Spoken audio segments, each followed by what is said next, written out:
पार्वणम श्राद्धम ददक क्षीर गता देवी भोज्यम नाना विध विप्रान भोजित्वा क्षमा पायित। दिवाली के दिन आप एक ब्राह्मण को भी बुलाइए, वो आपकी पूजा करा दे, फिर उसको भोजन में दही जरूर परोसिए, भले ही रात को भोजन करा रहे हैं आप। दिवाली की दही घर में श्री का वर्धक है, दही सम्मान बढ़ाता है, दही में बहुत और ज्यादा विशेषता है। दही को दान में भी लिया गया है।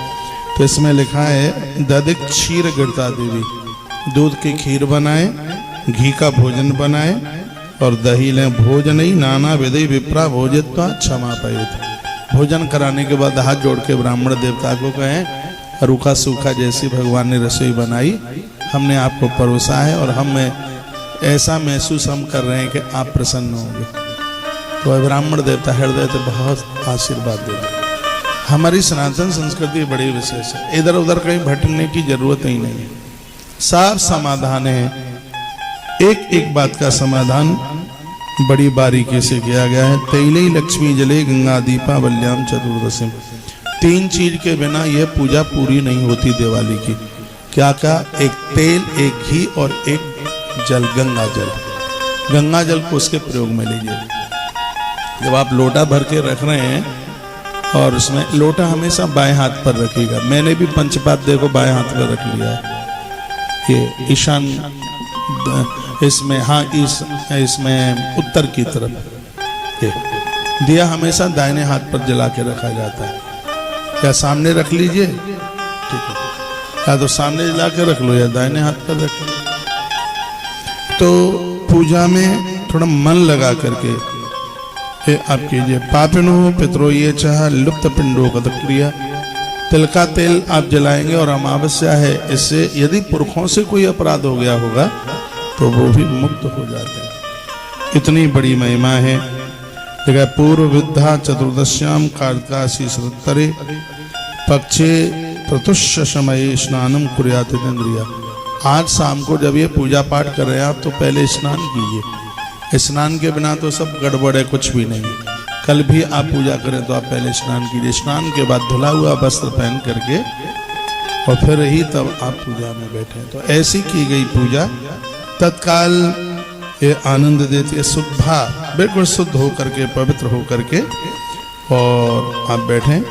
देवालय देवानाम शमशानेश्वर सुसा घृता देना सुभार्याया यावत पंचतमांत। तो पूरी बात देवालय में जहाँ जहाँ हमने आपको बताया वहाँ दिया जला करके रखिए। हिमाक्ष कृताम मालाम स्फुटम सुरस्पातुदम श्री चंद्रम सकबूरा गुरम च कुमकुम, उसमें पूजा की सामग्री में कपूर रखिए, चंदन रखिए, जनेऊ रखिए। क्योंकि सालराम भगवान को आप नहलाएंगे, इसमें सालराम भगवान के अभिषेक की बड़ी महिमा है। तो उनको चंदन, तुलसी और उनको जनेऊ पहनाना ही होता है। तो उनको जनेऊ, तो पूजा में आप जनेऊ भी आप रखिएगा। लिखा है दर्शनास्तस्य भो विप्रह नरकाग्नि प्रणश्यति। जो इन दिनों में ब्राह्मण देवता का पूजा उन्होंने करा दी तो बहुत बड़ी बात हो गई है। इन दिनों में यदि कोई ब्राह्मण देवताओं का दर्शन भी कर लेता है तो ऐसे लोगों को नरक की यातना उनकी कट जाती है। इतनी बड़ी महिमा, इसलिए सजग समुदाय लोग पूजा में ब्राह्मण को बुलाते हैं, आचार्य को बुलाते हैं, रात्रि को गोपाल सहस्त्र नाम का पाठ कराते हैं, हवन यज्ञ कराते हैं।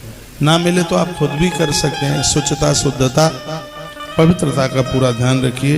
दीप दानन, इसमें दियों की बहुत बड़ी महिमा। इस पूजा में ये तो सबको पता ही है कि प्रभु श्री राम जी आए तो दिए जलाए गए पूरे अवध में। तो वो एक उत्सव होता है जिसको कहते हैं दीपोत्सव। और फिर लक्ष्मी नारायण की पूजा क्यों होती है? इसलिए होती है जब सागर का मंथन हुआ तो सागर में से मां लक्ष्मी निकली, तो लक्ष्मी मैया ने नारायण के गले में माला डाली। तो एक बार से देखा जाए कि लक्ष्मी नारायण की मिलन की तिथि है। तो लक्ष्मी माता ने भगवान नारायण का वर्ण किया।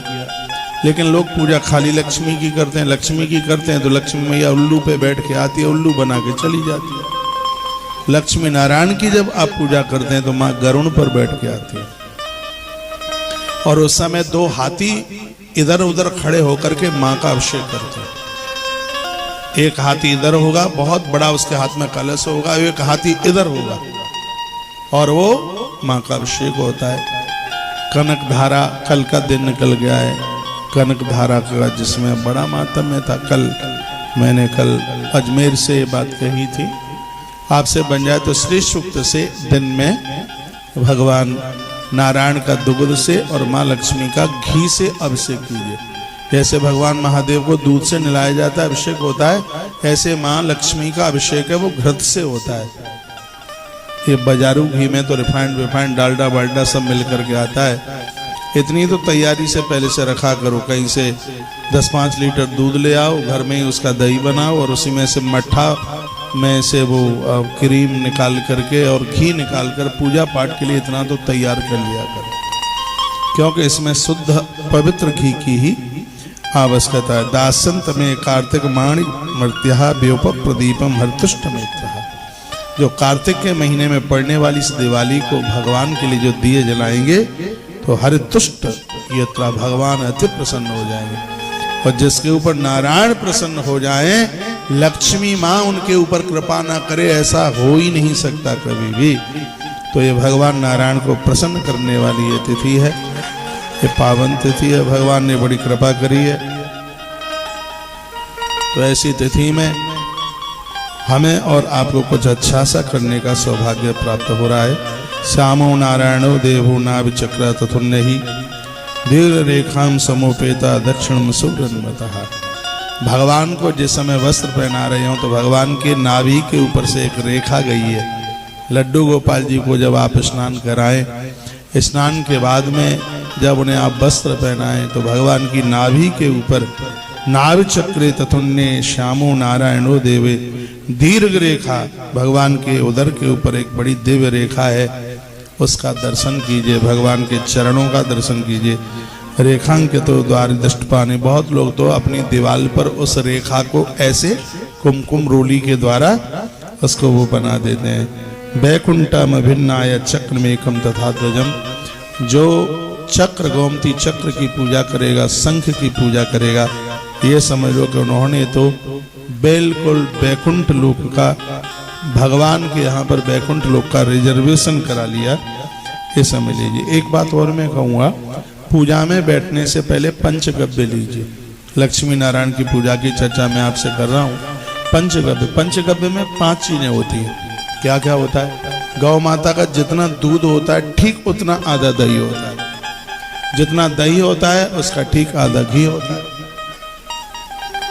जितना घी होता है उसका ठीक आधा गौमूत्र होता है, जितना गौमूत्र होता है ठीक उसका आधा गोमय, गौ माता का गोबर, उसमें से कुछ रस गौमय की उसकी रस बूंद निकाल कर उसमें मिला करके फिर इसको लिया जाए। पंचगव्य सहस्रेषु प्रास्तो किम पंचगव्य। यदि आपने पंचगव्य लेके पूजा की तो एक ही पूजा 1000 गुना फल अपना दिखा देती है। इतना बड़ा प्रभाव है इसमें। भगवान सालराम को जरूर पूजिए, और हमने बहुत घरों में भगवान सालराम भेजा है। हो सकता है आपके यहाँ भी सालराम आए हों, आश्रम से आप लेके आए हों शंख, सालराम, नर्मदेश्वर, मालाएं। जय श्री कृष्ण।